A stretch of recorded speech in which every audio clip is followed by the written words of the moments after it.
Paano kung may Pokemon na gawa sa pagkaing Pilipino? Yun yung naging idea ni Gab Madrid nung ginawa niya yung iilang stickers na binibenta niya. Si Gab Madrid ay isang kaibigan kong mahusay na animator at illustrator at bumili ako ng maraming stickers mula sa kanya nung umpisa ng taon.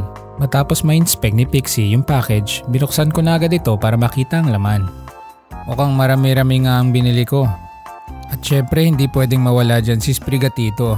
Basta kahit anong pusang Pokemon syempre kailangan kong bilhin. Ayan, pati pa mga ibang starters, mga Pokemon galing sa Pokemon Scarlet and Violet at pwede rin silang bilhin pa isa-isa. Kaya nilapat ko na ganyan para makita sila na maigi.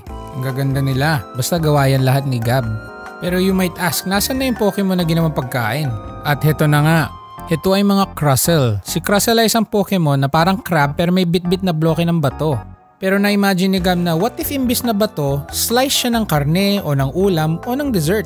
Kaya drinowing sila ni Gab na naging sinigang na baboy, adobong baboy, taho, sapin-sapin at iba pa. Ikaw, anong pagkain ang gusto mo maging Crustle? Marami pang ino-offer si Gab na stickers. Meron din galing sa Splatoon, sa K-pop band na 17 at iba pa.